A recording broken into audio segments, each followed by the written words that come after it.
परमात्मा को पाने तथा उसका वास्तविक लाभ प्राप्त करने के लिए पवित्र बाइबल में प्रमाण है कि प्रभु ने मनुष्य को अपना ही स्वरूप बनाया। 6 दिन में सृष्टि रचकर 7वें दिन विश्राम किया। कुरान शरीफ में प्रमाण है कि हजरत मोहम्मद को खुदा स्वयं कह रहे हैं कि मैंने तुम्हें उस परमात्मा की महिमा बताने के लिए भेजा है। वो परमात्मा कबीर है जिसने 6 दिन में सृष्टि रची तथा 7वें दिन तख्त पर जा विराजा। उसकी खबर किसी बाखबर से पूछकर तो देखो।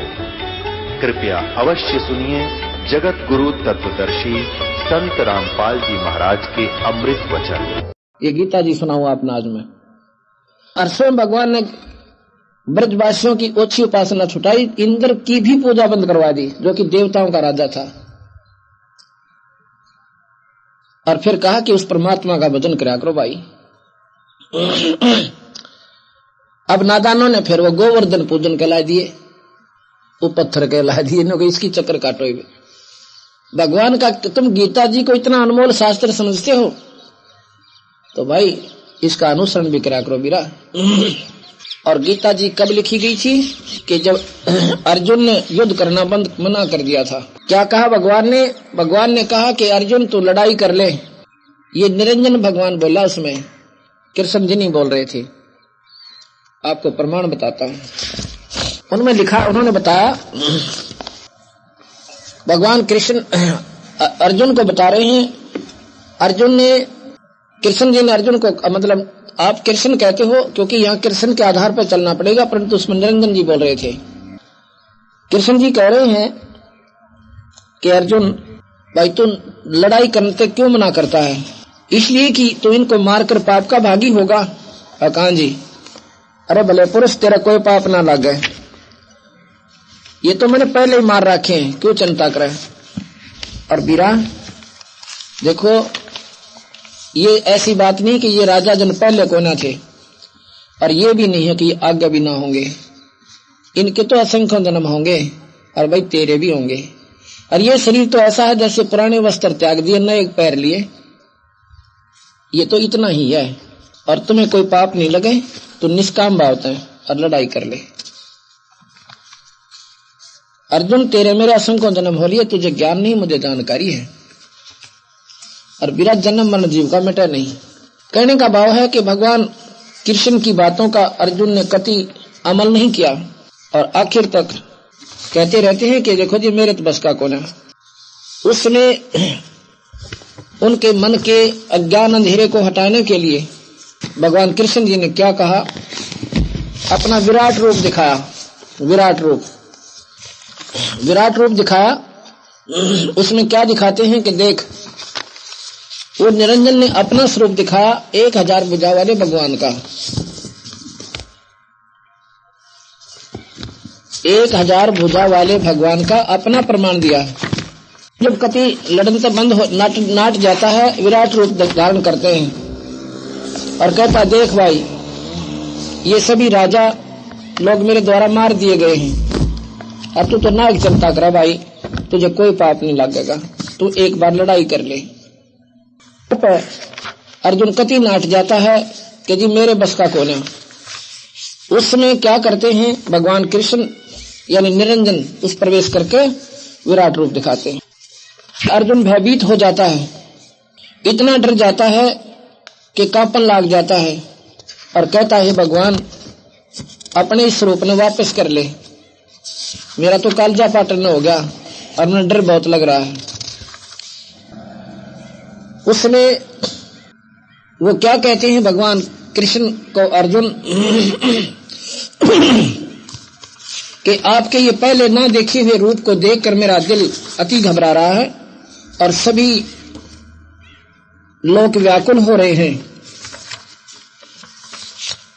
आप अपने स्वरूप में आ जाइए, मैं युद्ध कर लूंगा। यहां पर भगवान कबीर साहब कहते हैं धर्मदास अर्जुन ज्ञान गुण तक हो ना माना, वो तो डर गया इतना कि भाई ना लड़ेगा तो यूं मारेगा। इतनी बूंदी शकल देख के वही कालजा पाट गया उसका। और देखे सारे के सारे प्रजा और देश सब के सब उसके मुंह में समा रहे हैं और बाहर जा रहे हैं। इस पर उसने युद्ध करना स्वीकार कर लिया। गीता जी के 11वें अध्याय के श्लोक नंबर 23, 24, 35, 45 और 46 में निरंजन होने का प्रमाण आपको बताते हैं। हे महाभाव घनी भुजाओं वाले, हे महाभाव बहुत मुख नेत्रों वाले तथा हाथ जाड़ों वाले, पैरों वाले, बहुत उदरों वाले, बहुत सी दाढ़ों के कारण आप अत्यंत विकराल महान रूप को देखकर आपके सब लोग व्याकुल हो रहे हैं, मैं भी व्याकुल हो रहा हूं। ये 23वें श्लोक का अनुवाद सुनाया सबने आपको, 11वें अध्याय का 23वां श्लोक। फिर 24वां सुनो। क्योंकि हे विष्णु आकाश को स्पर्श करने वाले दीप्तिमान अनेक वर्णों से युक्त तथा फैले हुए मुख और प्रकाशमान विशाल नेत्रों से युक्त आपको देखकर मैं भयभीत अंतःकरण वाला धीरज नहीं धर रहा हूँ, मुझे शांति नहीं हो रही है, घना डरा हुआ हूँ। 35वें श्लोक में संजय बोले, केशव भगवान के इस वचन को सुनकर मुकुटधारी अर्जुन हाथ जोड़कर कांपता हुआ नमस्कार करके फिर भी अत्यंत भयभीत होकर प्रणाम करके भगवान श्री कृष्ण के प्रति गदगद वाणी बोला। क्या बोला? 45वें श्लोक में 11वें अध्याय के 11वें अध्याय का 45वां श्लोक। मैं पहले न देखे हुए आपके इस आश्चर्यमय रूप को देखकर हर्षित हो रहा हूँ। एक जगह कहता है मैं डर रहा हूँ, अब कहते हैं मैं खुश हो रहा हूँ, और मेरा मन भय से अति व्याकुल भी हो रहा है। अब डरता हुआ आदमी खुश तो करो है, अर्थात इतना भयभीत हो गया कि उसने नो बिना विरह तो बोल रहा सर, और क्या रहा है, मेरा मन अति भय से व्याकुल हो रहा है, इसलिए आप उस अपने चतुर्भुज विष्णु रूप को मुझे दिखलाइए। आप अपने उसी विष्णु रूप में आइए, 4 भुजा वाले में। ये घनी भुजा वाला देखकर मेरा दिल कांपा है। वो कौन था? वो ज्योत निरंजन भगवान 1000 भुजा के भगवान है। भगवान कृष्ण विष्णु ये 4 भुजा के भगवान है, और शिव ब्रह्मा ये सब 4 भुजा के भगवान है। माता है इनकी जो माई है ये 8 भुजा की माता है, भुजा है, और इनके पिता 1000 भुजा के हैं निरंजन जी। 46वें श्लोक में कति साफ कर दिया, मैं वैसे ही आपको मुकुट धारण किए हुए गदा और चक्र हाथ में लिए हुए देखना चाहता हूं, इसलिए हे विश्वरूप, हे सहस्राबाहो, सहस्राबाहो, सहस्राबाहो का मतलब है 1000 भुजा वाले, सहस्र माने 1000, 1000 भुजा वाले आप उसी चतुर्भुज रूप में प्रकट होइए। अब ये विचार कीजिए, भगवान कृष्ण की शरीर में ज्योत निरंजन प्रवेश किया नहीं, भगवान कृष्ण लड़ाई नहीं होने दो, ये गारंटी की बात है। अब बात करें कि भगवान कृष्ण ने उपदेश दिया कि अक्षत्री का धर्म नहीं, युद्ध से भाग जा, रण छोड़ दे। ऐसा उपदेश अगर देने के लिए लड़ाई कराते तो स्वयं रण छोड़कर नहीं भागते, वो भी अक्षत्री थे। एक बार काल्यवन ने मथुरा पर चढ़ाई कर दी और 18 करोड़ सेना लेकर, कृष्ण जी का डोत नहीं था लड़ाई का, इतनी नहीं लड़ सकता था। ये मेरे पास शास्त्र लिखे हुए रखे हुए हैं। हरिवंश पुराण के अंदर लिखा है कि कृष्ण जी उसकी सेना जो टिड्डी दल लेकर आगे डर गए और सभी मथुरा वासियों को द्वारका में शिफ्ट कर दिया और सेना रख ली, आप वहां रह गया। उसको ये मालूम था कि तेरी सेना तो इसके सामने पासिंग भी नहीं है। अब उसने क्या किया, उसको मालूम था कि नारद जी ने बता दिया उनको आके कि मुचकंद नाम का एक राजा है और गुफा में सोया पड़ा है। उसने वरदान ले रखा है भगवान की स्तुति करके कि मैं 6 महीने तो लड़ूं, सब योद्धाओं को काबू कर लूं और 6 महीने में सोऊं, मुझे सोते न कोई उठावा कोने और उठा दे उसने भस्म कर दूं, इसी सिद्धि दे दो। ऐसी सिद्धि मिल गई। उस दिन वो एक गुफा में सोया पड़ा था, कृष्ण जी को ज्ञान हुआ, नारद जी के बताने था, ऐसा लिखा उसमें। कृष्ण जी जाके काल्यवन के सामने कहता है कि आज तेरी माँ ने दूध पिया है तो 12, यानी उसको ललकार के, और वो काल्यवन कृष्ण के पीछे भाग लेता है और कृष्ण जी आगे आगे और काल्यवन पीछे पीछे। अब ये विचार करना पड़ेगा, यदि क्या भगवान कृष्ण क्षत्रिय नहीं थे और क्या वो युद्ध से क्यों भागे? यदि अर्जुन को ये उपदेश देते कि अर्जुन भाई अक्षत्री का धर्म नहीं युद्ध भागना, तो स्वयं कते नहीं भागते, मर जाते वहां पे। तो स्वयं क्यों भागे कि उन्होंने बेरा था कि ये अनर्थ अगर टल जावे तो बहुत अच्छी बात से, अगर मेरे भागण तक टल गया तो इतने बान भाई विधवा होने तो बचेंगे और कितने बच्चे अनाथ होने तो बच जाएंगे, कुछ नहीं फर्क पड़ता इसके, और कोई मान बढ़ाई ना होती इंसान का। इस प्रकार उन्होंने स्वयं जो वहां से भागे, पीछे पीछे काल्यावन, आगे आगे भगवान कृष्ण गुफा में जा बढ़े। अंदर जाकर प्रवेश करके देखा मुचकंद वहां पर सोया पड़ा, अपना जो कपड़ा ले रखा था एक चादर सी जिसे पीताम्बर कहते हैं, तो मुचकंद के ऊपर डाल दिया। अब काल्यावन ने तो कपड़े की पहचान कर रखी थी कि ऐसा कपड़ा उसके ऊपर है। उसने सोचा ये गुफा में आकर छुप गया, ने सोचा ये अंधेरे में किसी दिखे को नहीं, और कृष्ण जी उस गुफा में और आगे में चला गया अंधेरे में। काल्यावन ने जाकर मुचकंद की पकड़ कर टांग न्यों मरोड़ दी, खड़ा हो देखूं तो न छुप गया आकर, कृष्ण समझ गए। उधर से मुचकंद खड़ा हुआ, आंखों से अग्नि बाण छूटे, ऐसे अंगार से निकले और काल्यावन मर गया, खत्म कर दिया। अब कृष्ण जी ने, अब वो तो क्योंकि सूता उठता था, फिर नींद के नशे में उस आशीर्वाद बस फिर खराटे भरने लग गया, सो गया उसने मार के मुचकंद को, काल्यावन को मुचकंद। तो कृष्ण जी ने पकड़ कर उसके हाथ काल्यावन के लाश के और घींच लाया गुफा तो बाहर, और लाकर उनकी सेना के सामने पटक दिया। राजा मर जावा तो सेना हाथ अपने हथियार डाल देती है थी, ऐसा नियम था। तो उससे काल्यावन मारा गया, सेना वापस चली गई, और कृष्ण जी अपने द्वारका में आकर रहने लगे। मथुरा भी छोड़ा इन बेकूफा के डरते कि रोजाना कभी शिशुपाल चढ़ रहा है, कौन जरासिंह लाठी ठा रहा है, कदे काल्यावन आ गया, इन बेकूफा का कल को नहीं, मैं क्यों पागल हुआ इनकी गेला। तो वहां त्याग के उसको अपने वहां पर रहने लगे, द्वारका में नई द्वारका बनाकर नगरी समुद्र में। द्वारिका, द्वारिका एक द्वार की नगरी, चारों तरफ समुद्र, तीन तरफ एक रास्ता था उसमें प्रवेश करने का। उस पर भगवान कृष्ण ने सारी सेना को वहां पर डांट दिया कि मान ले को बुद्धि भ्रष्ट आवेगा राजा लड़न की खातर तो यहां से उनका सामना इकट्ठा कर लेंगे, चारों तरफ से आक्रमण होने तो बच जाएंगे। तो वहां पर बाकी समय भगवान कृष्ण ने व्यतीत किया। अब उसके बाद भगवान कृष्ण को क्या संज्ञा दी गई कि बोलो रण छोड़ भगवान की जय। बता, उस भगवान ने तो जो भी कुछ कर दिया उसकी जय, रण छोड़ भगवान की जय। अर्जुन को तो कायर कह रहे हैं, अर्जुन भी छोड़ कर बाज गए, फिर भी उसकी जय। भाई युद्ध में बाजे बाजनीय की जय, जितनी की जय बोला करते ही बाजनीय की भी जय।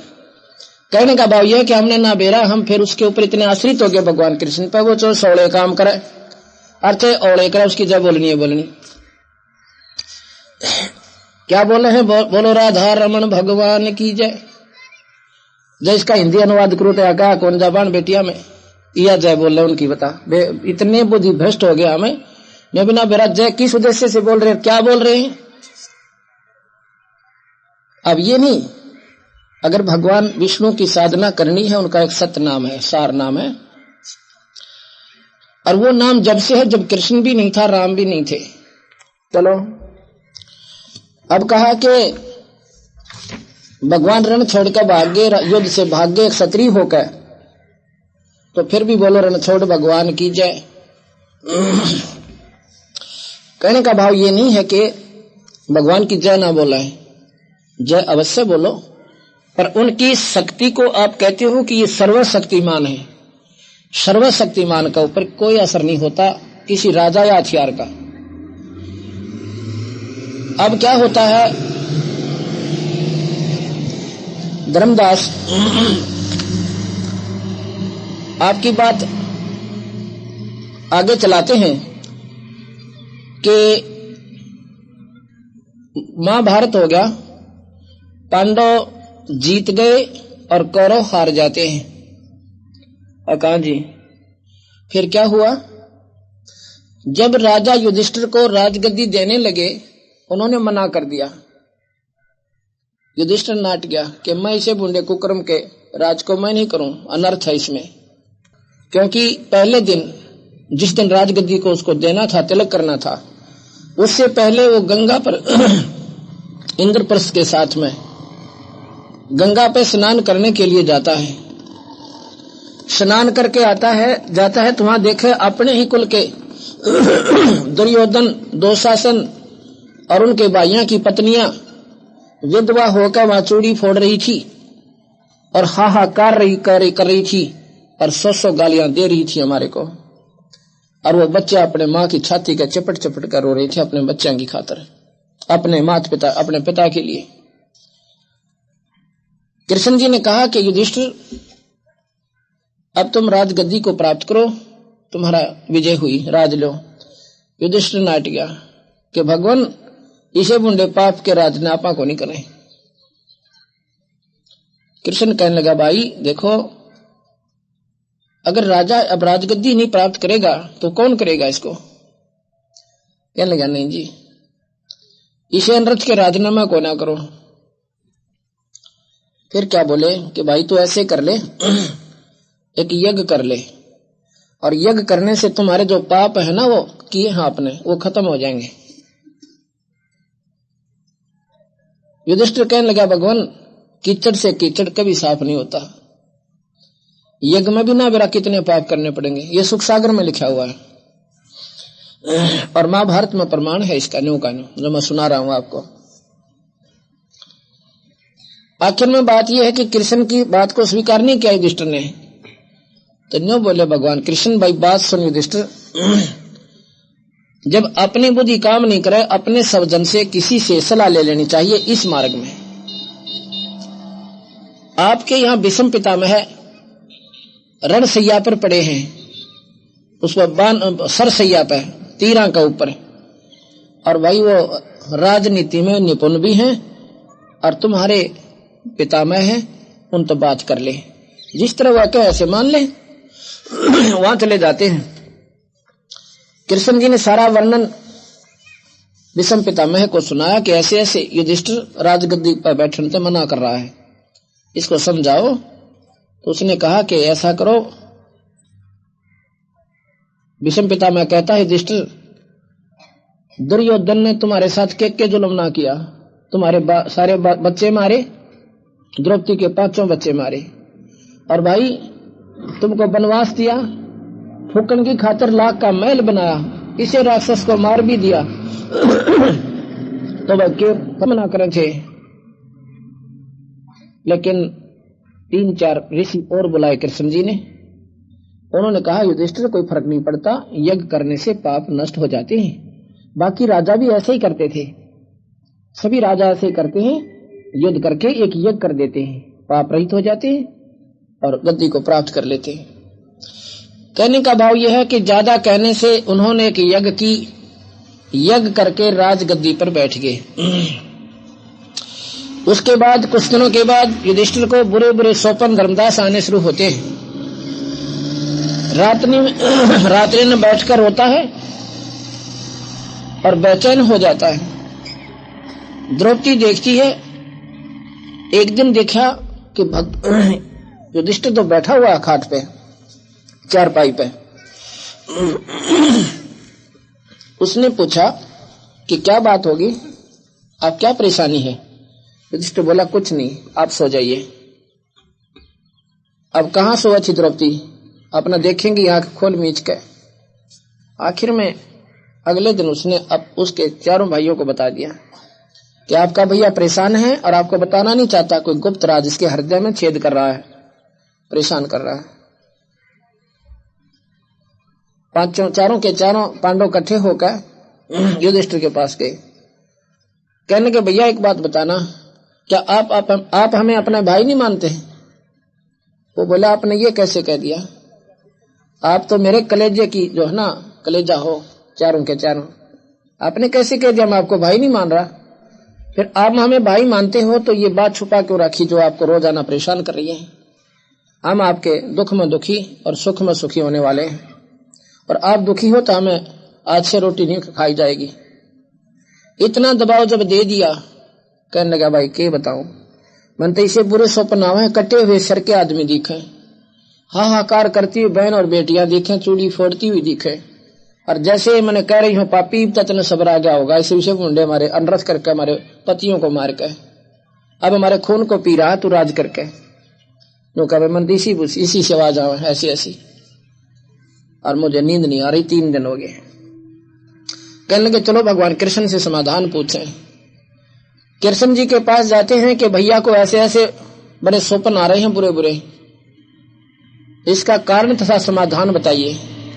कृष्ण जी कहते हैं ये स्वप्न आपको इसलिए आ रहे हैं कि आपने युद्ध में बंदूकघात किया, भाई मारे, रिश्तेदार मारे, और कितनी दुनिया को मार काट दिया, ये पाप लगा तुम्हारे को, इसलिए तुम्हें ये स्वप्न आ रहे हैं। अब अर्जुन की तो सुई वहां पर 100 पर गई थी उसी समय, कि जब तो गीता जी में कह रखा अब अर्जुन तेरा कोई पाप ना लगे तो युद्ध कर ले, और अब कह रहे हैं भगवान कि वो पाप तुम्हें सेध रहे हैं, दुखी कर रहे हैं। पर बोला नहीं, क्यों नहीं बोला कि यदि अब मैं ऑब्जेक्शन उठाऊंगा और यज्ञ में लागेंगे करोड़ों रुपया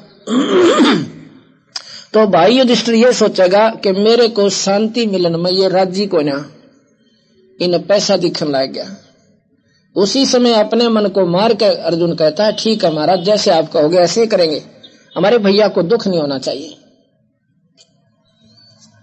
ठीक है, पर युद्ध यज्ञ सफल तुम्हारी जब होगी, एक पंचजन्य, पंचायन बोलते हैं उसको, पंचजन्य भी कहते हैं और पंचायन भी कहते हैं। आयन माने मुंह, 5 मुख वाला एक शंख रख दिया जाएगा एक सुसज्जित स्टेज पे, और वो शंख जब अपने आप आवाज करेगा बहुत जोर जोर की, तो समझ लेना आपकी यज्ञ संपूर्ण होगी। जब तक शंख नहीं बजेगा आपकी यज्ञ संपूर्ण नहीं हुई और पाप नहीं कटेंगे। ये कब बजेगा भगवान? ये जब बजेगा जब इसमें कोई पूर्ण संत भोजन प्राप्त कर लेगा, कमाई वाला संत, बड़े महापुरुष भक्त आत्मा। अभी युधिष्ठिर ने सोचा कि सारे बुला लेंगे, 33 करोड़ देवता, 88,000 ऋषि, 12 करोड़ ब्राह्मण, 12 करोड़ विपर। उस समय के विपर होते थे, आज जैसे कोई ना सूखे तिलक लावणी है। उस समय यहाँ बैठे ये बता दिया करते थे कि इंद्र के लोक में क्या हो रहा है और कहां पर कब बारिश होगी, क्योंकि इंद्र के लोक में ये पहले लिस्ट लगी हुई होती है। उस क्षेत्र के लोगों के ऐसे पुण्य हैं, उस आधार पर वर्षा होगी। उस क्षेत्र के पाप ज्यादा बढ़े हुए हैं, वहां पर प्रलय होगी या बारिश नहीं होगी, सूखा पड़ेगा। ऑलरेडी लिस्ट तैयार होती है वहां पे, और यहाँ पर अपनी दृष्टि से वह विपर ब्राह्मण वहां देख कर बता दिया करते इस क्षेत्र में वर्षा होगी, इस समय होगी, इसलिए उनका आदर भी किया जाता था। आज जैसे को ना तो उन ब्राह्मणों से को भी आमंत्रित किया, 84 सद 9 नाथ ये भी आगे, और मारे जैसे जिमनिया का तोड़ कोई ना। यज्ञ भंडारा शुरू हो गया, सबने भोजन पा लिया। वशिष्ठ मुनि जैसे महापुरुष वहां पर बैठे, सबने खाना खा लिया, शंख ना बाजे। युधिष्ठिर कहने लगा भगवान हम तो घने पापी है ना, मैं तो पहले कहूं था, हमारे घने पाप हो रहे महाराज जी, इतने जुल्म कर रखे। छोटे छोटे बालक अपनी माँ के अब भी लपट लपट करो, हमारा पापा छुट्टी के जाओगा, माँ पापा छुट्टी कब आओगा। उस माँ को, माँ ने भी अपने बच्चों को बहकाना पड़ रहा है, बेटा भी छुट्टी कोई ना मिली फिर आओगा, जो मर चुका है। और भाई कहने लगे भगवान मारी एक पूर्ण कौन हो सकती। नो बोला भाई, कृष्ण जी बोले कि इनमें कोई संत नहीं है, ये भक्ति अधिकारी आत्मा नहीं है जो अपना दिखे इसे मोटे मोटे। इसे मंडलेश्वर जिनकी बहुत चर्चा वहां पर होती थी, अब इस बात का युधिष्ठिर का विश्वास ना हुआ कि इसे ऐसे ऐसे महापुरुष 88,000 ऋषि विश्वामित्र कैसे बैठे, वशिष्ठ मुनि जैसे, और 9 नाथ 84 सद जो कि यहाँ की सुप्रीम पावर थी वह भी बैठी, और ब्रह्मा विष्णु महेश ने भी आकर गुप्त रूप में वहां पर भोजन खा लिया। तो कहने लगे भाई बात बताऊं तेरे ते, ये जितने भी महापुरुष बैठे हैं ना, ये भक्ति अधिकारी को ना, ये तो मान बढ़ाई के भूखे हैं, किसी ने सिद्धि कर रखी है, वो उस तो फालतू कर रहा है। किसी के पास 2 सिद्धि है, किसी पे 3 है, किसी पे 4 है तो किसी पे 5 है, जिस पे 8 है वो आडांडी पाक रहा है। महाराज कहते हैं ये सिद्धि तो नरक में ले जाने की होती है, और हम जो नाम देते हैं उसमें 24 सिद्धि आ जाती है। एक सिद्धि आकाश से उड़ जाई, एक सिद्धि जल पैर न लाई, एक सिद्धि कुछ खावा ना पीवे, एक सिद्धि जो बहुत दुख दीवे, एक सिद्धि तन हंस निहारा, एक सिद्धि नितत विचारा। इस प्रकार इन 24 को ना मनचावे, सो हंसा सतलोक सदावे, परासिद्धि पूर्ण पटरानी और सतलोक की कौ निशानी। ये 24 सिद्धियां भी जिसमें आ जाए उसको भी देखा भी नहीं तो वो हंस ऊपर जागा। ये तो सारे नरक के बागी हैं। युधिष्ठिर ने बुंडा सा मुंह बना लिया, माड़ा सा मुंह करके कहने लगे भगवान पीछे महापुरुषों आप क्या कह रहे हो? वशिष्ठ मुनि जैसी नेक आत्मा और ये 9 नाथ 9 योगेश्वर आकाश मार्ग में चल रहे हैं।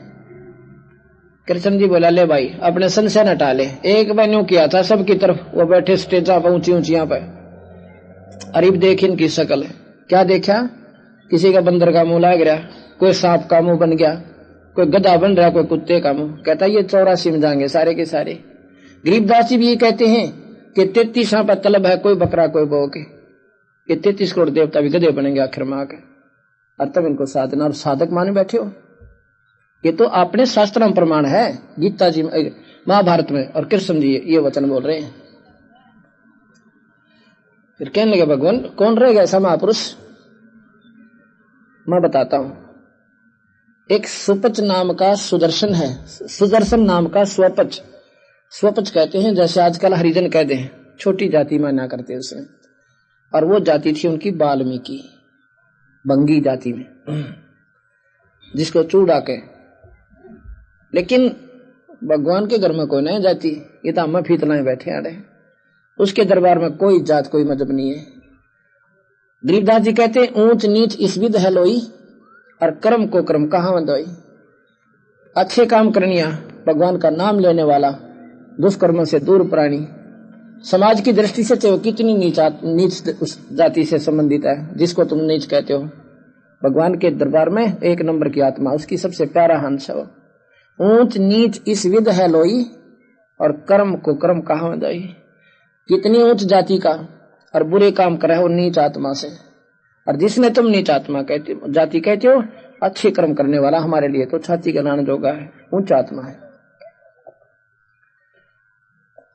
तो वो कौन था भाई? वो था कबीर साहब का शिष्य, सतपुरुष की भक्ति करने वाले सपत सुदर्शन।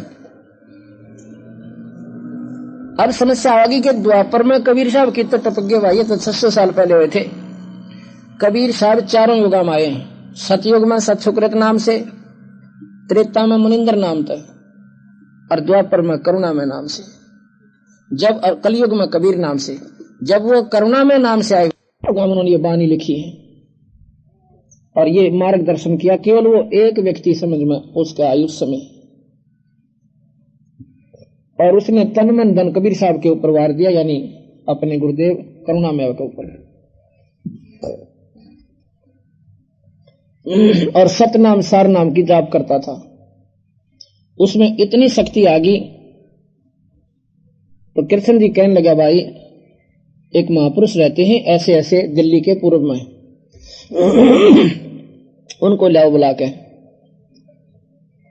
युधिष्ठिर कहने लगा हमने भीम की ड्यूटी लाई थी इधर के सभी महापुरुषों और भक्तों को आमंत्रण देने की, आमंत्रित करने की। भीम बुला, कहने लगे भाई भीम आप इधर वो एक महापुरुष बताओ भगवान कृष्ण, क्या उसको आमंत्रित नहीं करता है? करा तो था, पर वो तो और पचौड़ बोला, और पचौड़ के बोला मैंने उनसे कहा था कि महापुरुषों ऐसे ऐसे हमने यज्ञ की है और दर्शन दो, आप भोजन पाओ हमारे घर पे चलो।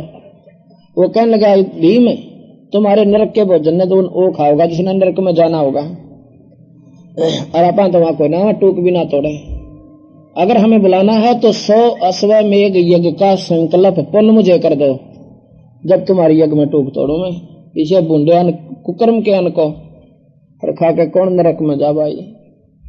वो बहन बेटियां अब भी उनके आंसू भी ना सूखी हैं और तुम राज का भोग भोग रहे हो, पीछे बूंदे कुकर्म का। भीम अपना चुप करके ने बोला तेरा मन करता जाइए, कि उसने सोचा ये बड़ी पूछा के महात्मा होगा, और इसे इसे बैठे वहां पर महापुरुष जिसको दुनिया गीत गावे। जो बोला नहाना होता है ना, और नहाना तुम्हें चाहिए, पहली तो हम यज्ञ कर रहे हैं, दूसरी और 100 यज्ञ का फल तुझे कहां से देंगे हम। चलो भाई कह के मैं तो जिन्नू आ गया। और ने बोला वो तो गलत इतना बोला, अगर आपका डरना होता ना कूट का हूं मैं। भीम इतने मोटे दिमाग का था, ने बोला मैं तो आपसे डरू था, नहीं तो उन्हें गड़का हूं। ईसा बुंडा बोला, ने बोला थारे तो पाप के भोजन में कौन खावे। कृष्ण बोला भले पुरुष। कृष्ण जी कहने लगे तेने बोलने का भी सूर कोई ना, संतां के प्रति इतना गंत बोला करे, ये विचार भी तुझे दुख दे देंगे जो संत के प्रति तेने इतना माड़ा विचार लिया से। वो परमात्मा है भाई,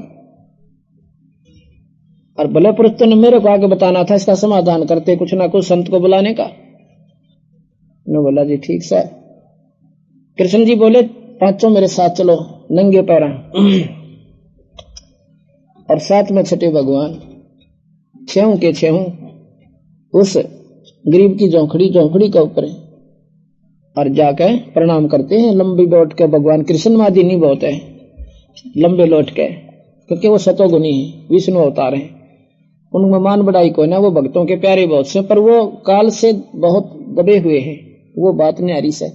लेकिन अपने ये स्वतंत्र राज्य में बहुत नेक आत्मा है, बहुत दयालु भगवान से, और बहुत ही अच्छी मतलब साथ देते हैं भक्तों का, दुष्टों को गढ़ देते हैं। तो वहां जाकर नम्रता पूर्वक लंबी दंडोत प्रणाम की।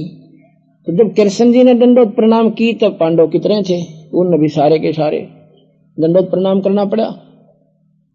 तो सुपत वो कहते हैं सुदर्शन जी के त्रिलोकी के नाथ, आज इस तुच्छ जीव के द्वार पर कैसे आना हो गया।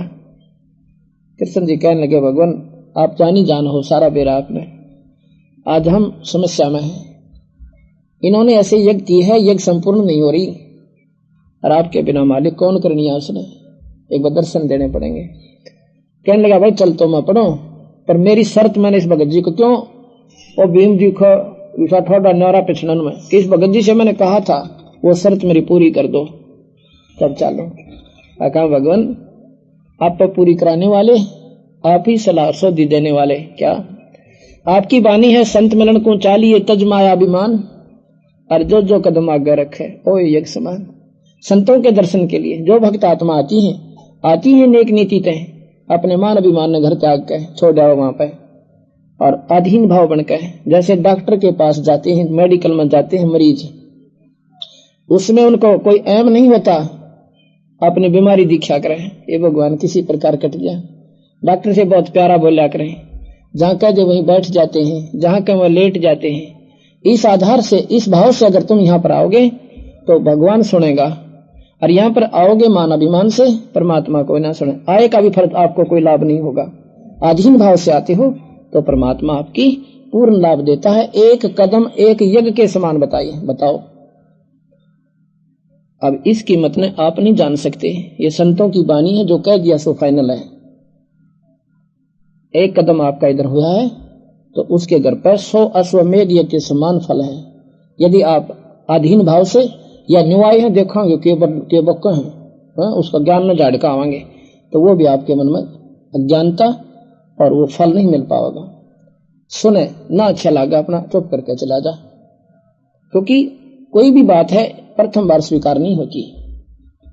एक दो सत्संग सुनने के बाद और शास्त्र हमारे पास रखे, इन्हें पढ़ कर देखो दोबारा, जब आंख खुलेंगी कहां सच्ची से झूठी से। और इसी झूठ होती तो मैं माइक लाके जरूर बन रहा हूं, 100 की 100 सच बता रहा हूं और शास्त्रों के आधार दे रहा हूं। तो ने बोला जी अब पांचों देखो राजा हैं और नंगे पैर आपके चरणों में पड़े हैं, कोई मान अभिमान नहीं है, और जितने भी कदम हमारे रखे आपके बानी अनुसार यज्ञ समान हो गए। आप 100 रख लो दाता, बाकी हमारी झोली में डाल दो।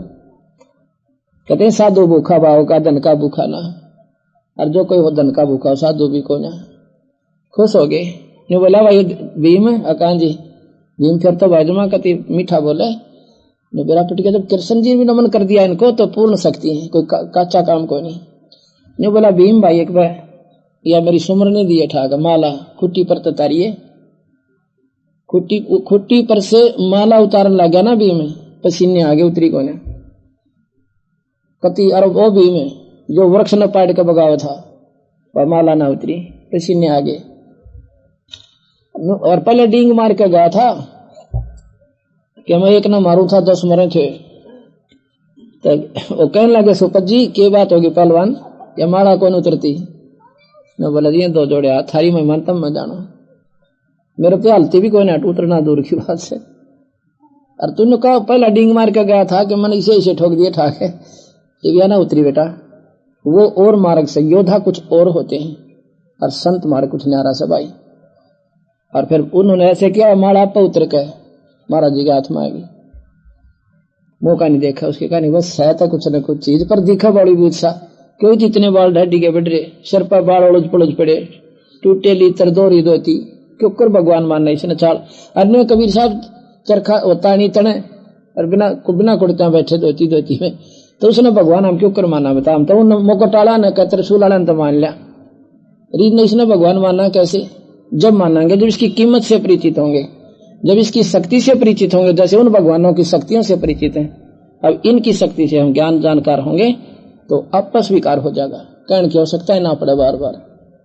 अब आ जाता है पूरा देखो पूरी फौज की फौज बैठी है ऋषियां की, और एक तो एक नो जन्म 3 बनावे और मालिश करें कति घोड़े के तेल की माथे चमके उनके तिलक ला रहे थे 12 किसी का बड्डा छोटा कोई छोटा।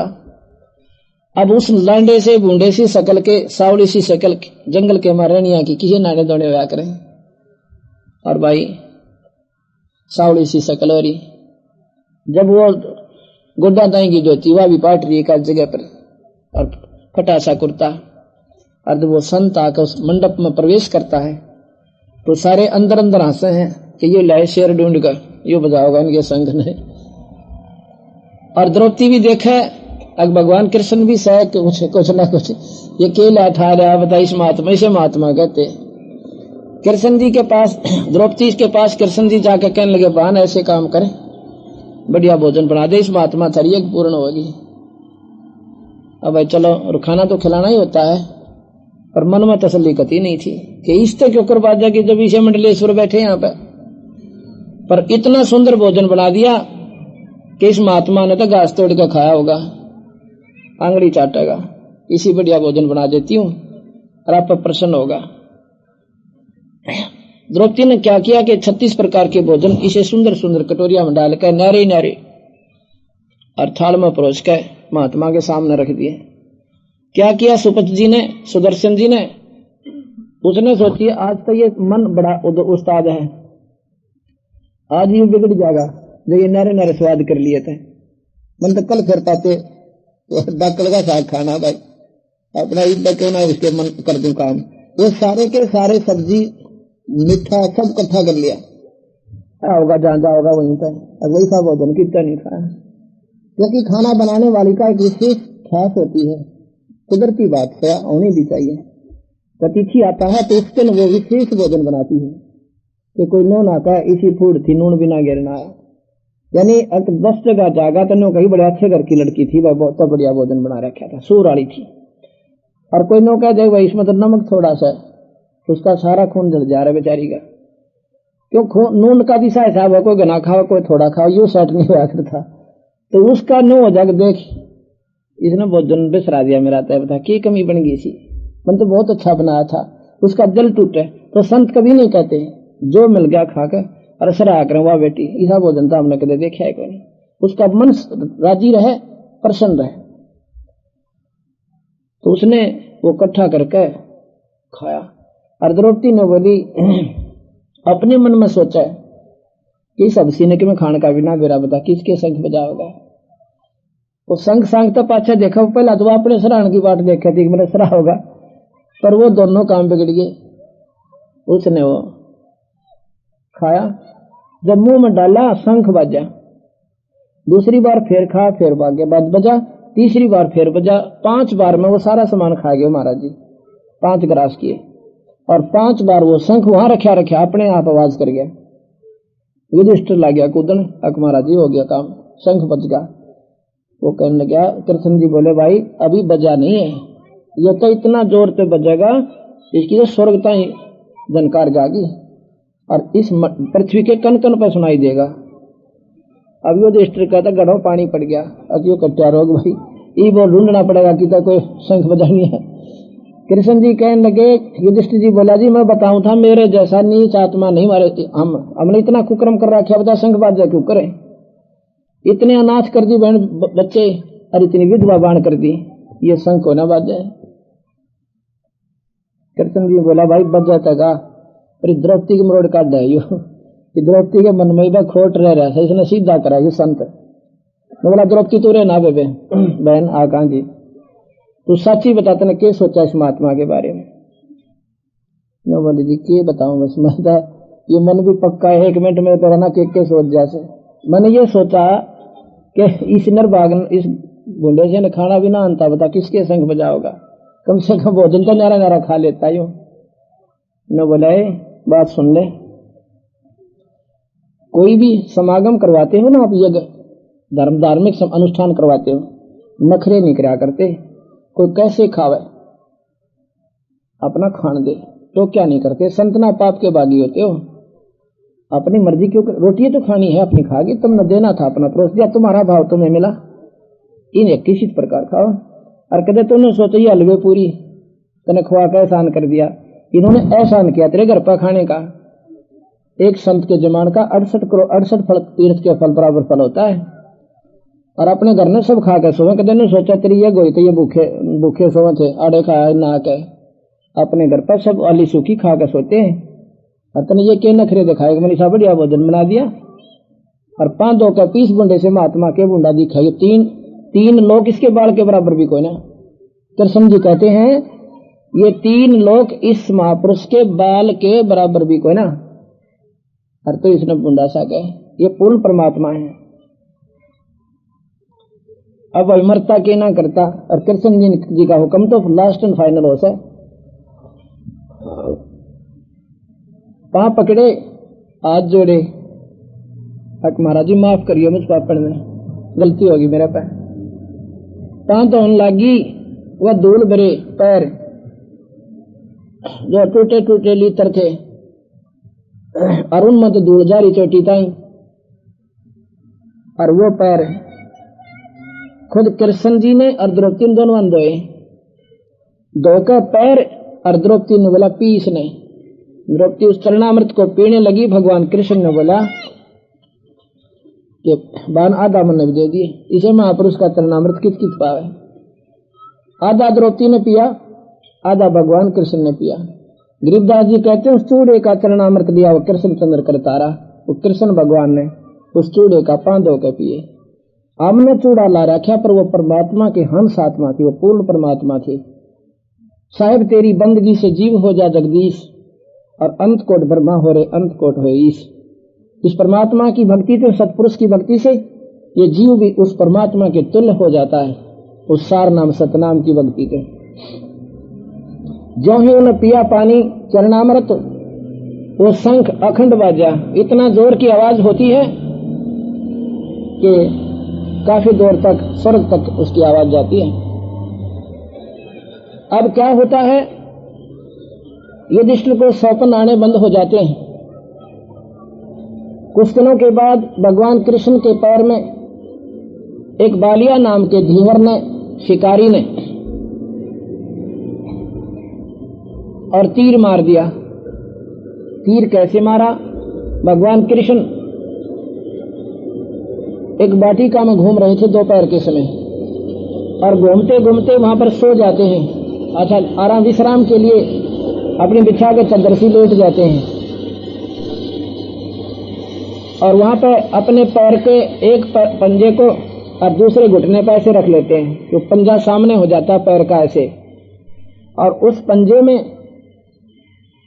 एक पद्म लगा हुआ था भगवान कृष्ण के। वो पद्म इतना चमकीला पदार्थ होता है जैसे रात्रि में बिल्ली की आंख चसा करें, इससे ज्यादा, यानी अगर बंद कमरे में अंधेरे में रख दिया था, वो पंजा खुला छोड़ दिया था, तो वो पद्म जो है ट्यूब जितना रोशनी कर देता है, इतना चमकीला था। अच्छा वो ऐसा अंडे के समान गोल गोल सा यहाँ पंजे में, और फिट था ऐसे जैसे खाल में आंख ला रखी ऐसे भगवान के वहां पर पदम था। लेकिन वो रात में ऐसे चमका था जैसे बल्लभ चमका करे दिन में, और था वो जोरमटा में का वृक्ष की टहनियां नीचे नाई हुई थी। और उस शिकारी ने सोचा कोई मर्ग बैठा, मर्ग की आंख समझ के और सारा दिन घूम लिया था को शिकार मिला को नहीं, तीर ठोक दिया। अब मर्ग से इसके आसपास तो होगा के सारे ठोका तो पंजे में जा लग गया, लागते भगवान तड़फन लग गया। उसने सोची तो आदमी मर गया, भाई जुल्म हो गया, आदमी मर गया, मर्ग के आस पास बैठा होगा। वहां जाकर देखा मुकुटधारी एक राजा तड़फन लाग रहा। उस समय भगवान कृष्ण ने भगवान को ना माना था, राजा क्या करते, भगवान मानते थे शिशुपाल कैसे क्यों लड़ते, कालावन कैसे दिमाग खराब था भगवान के लड़े। उस समय तो उसको आदमी राजा मानना चाहिए, अब जाए पाछे भगवान माना उसको। यही बीमारी है, संत ले जाते हैं फिर उनकी मंडी पूजते हैं, समय पर उनके ला खसा करें, इतनी ओड़ी आंट हमारे अंदर। तो जी कहने लगे राजन मेरे पर धोखा हो गया, मैंने तो एक पशु समझ कर, एक हिरण समझ कर और उसकी आंख समझ कर तीर मार दिया, ये आपके पदम के दिखा चमकीला सा। कृष्ण जी कहने लगे भाई तेरा कसूर कौन है, ये अपना कोई अदला बदला से पाछे का हिसाब किताब से। वो कहने लगा हिसाब किताब के होता आपका, मेरा आप राजा में रंक अपनी शक्ति से दृष्टि देकर वो देखा महाभारत रामायण का सीन, जब भगवान राम ने बाली मारा था वृक्ष की आड़ लेकर। कहने लगे भाई ये लेन देन था तेरा मेरा, मैं उस समय रामचंद्र था और तय भाई बालिया था सुग्रीव का भाई बाली, और एक मैं वही कृष्ण बन का आया हूं और तो वही आत्मा भाई शिकारी बन रहा है। मैं अपना बदला दे चला, पर एक काम कर दे तो मेरा क्या कि उन 5 पांडवों को मेरे पास भेज दे, पर एक काम करिए उनको नो ना बता दिए उनका तीर लाग गया और नो बेरा फट गया ना, तीर तूने मारा है तो फोड़ देंगे गिर के मार करेंगे जानता। तो एक बार नो कह दिए कि तुझे भगवान कृष्ण अति याद कर रहे हैं और उनका कोई तकलीफ है, और उस वाटिका में लेटे हुए और न्यू कह के पाछा फिर कहना देखिए भाग जाइए।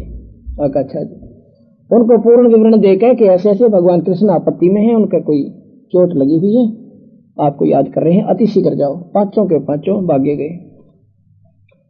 वहां जाके भीम अर्जुन कहते हैं भगवान आपको किसने घायल कर दिया, उस नीच का एक बार मुझे पता बता दे, उसके परिवार तक खत्म कर दें, ये कर दें। कृष्ण जी बोला मन ने ना मेरा कौन मार गया, तो महाराम तो मेरी बात सुनो, जो होनी थी वह होली, मैं जा रहा हूं अपने लोक को स्वर्ग लोक में, पर बीरा तुम मेरे सबसे प्यारे हो, तुम्हें एक विशेष बात बताना चाहता हूं, जो स्वीकार करोगे तो।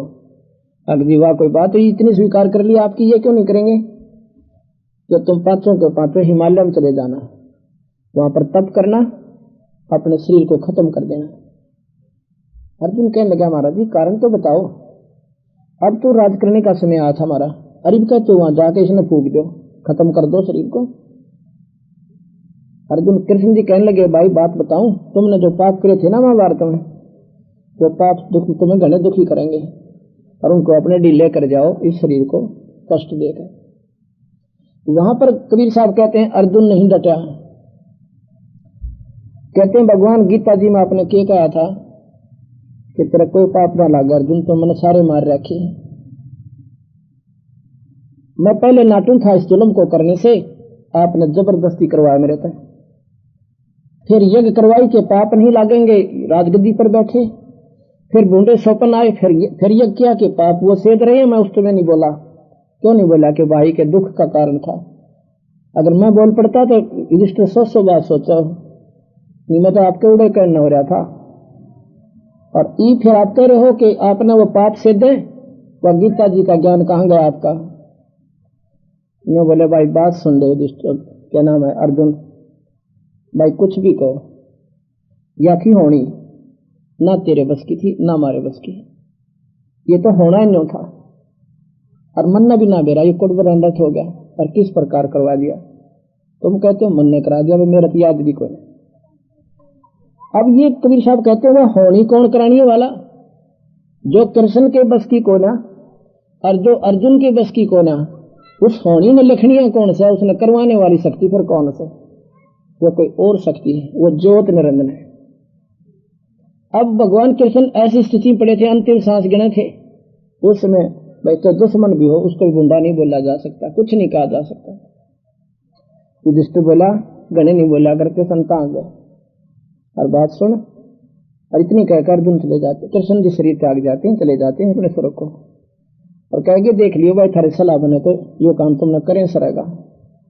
युधिष्ठिर बोला कि जब इनकी इतनी बात मान ली, या भी मान लेते हैं, ये हमारे भले में थे, बुरे में कोई ना थे।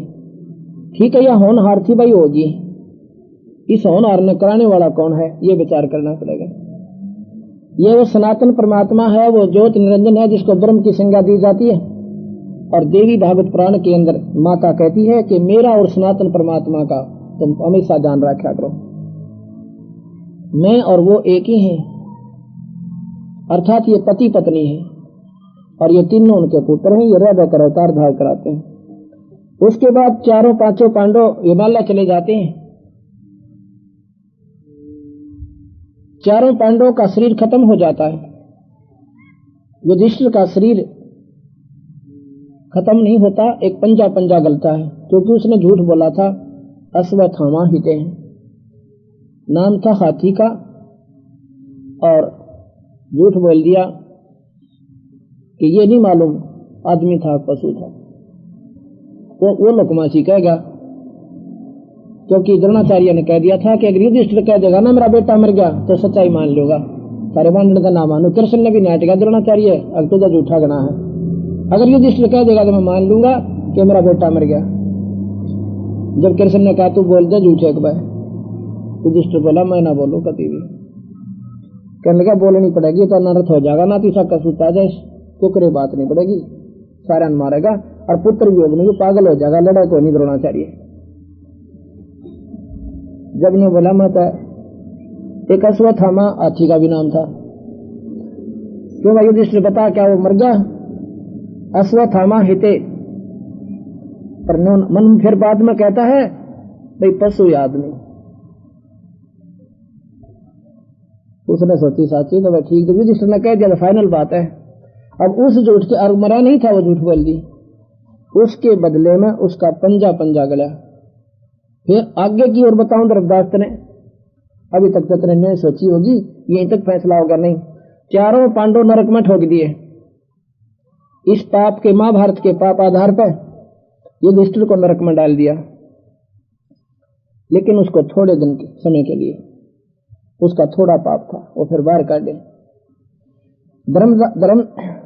युधिष्ठिर जाके अपने पिता के पास, धर्मराज के पास कहता है, पिताश्री क्या भाई मेरे भाई कहाँ है? ये कौन भाई तेरे? मैं तेरा बाप, तो मेरा बेटा। ये चारों पांचों यहाँ पर पिक्चर बनाने खातिर आए थे स्मृति मंडल में।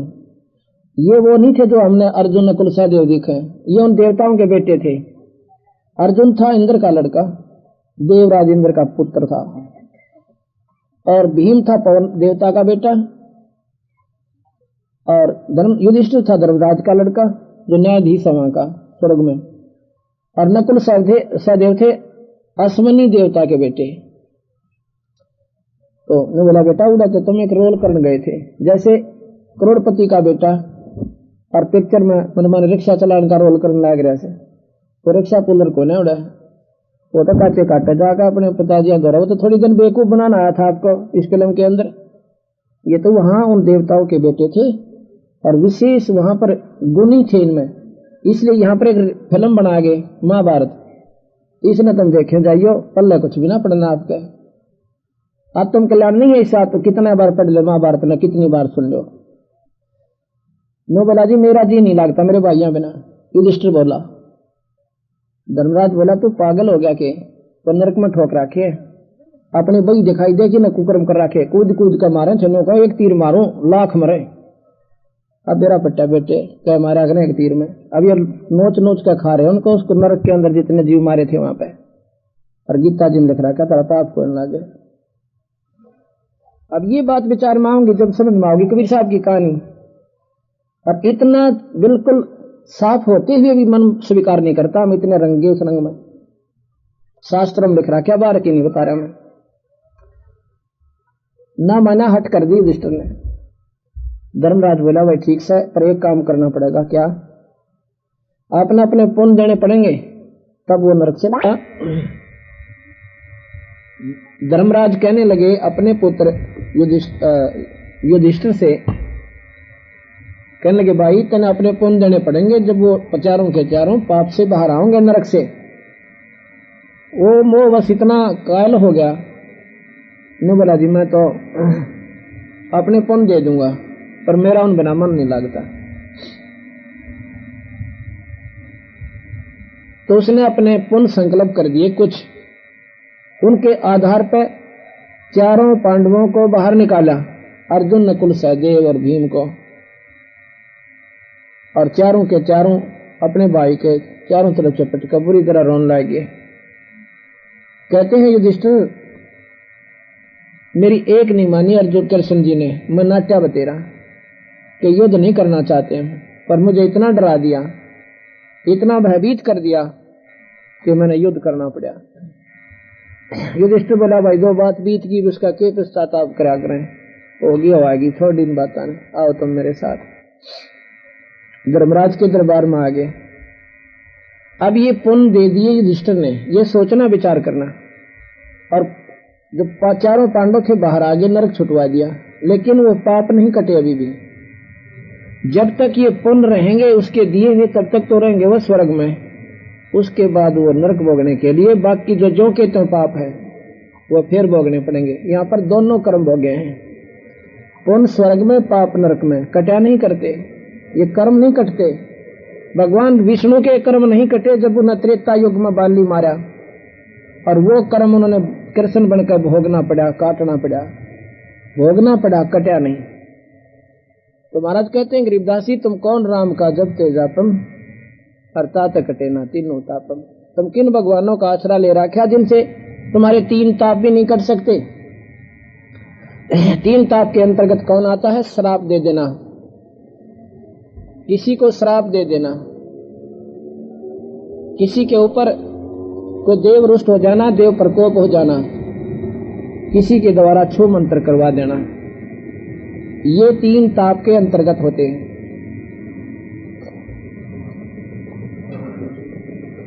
अब भगवान कृष्ण अपने श्राप को भी नहीं काट सकते, भगवान विष्णु, तो दूसरे के क्यों कर काटेंगे? कैसे? एक बार नारद जी को अभिमान हो गया कि मैंने माया जीत ली, अब मैं काबू माऊं को ना। अपने पिता ब्रह्मा के पास गया, पिताजी मैंने माया को जीत लिया, अरे कोई ना, इस पंगे पांचों में कोई ना शादी करवाऊं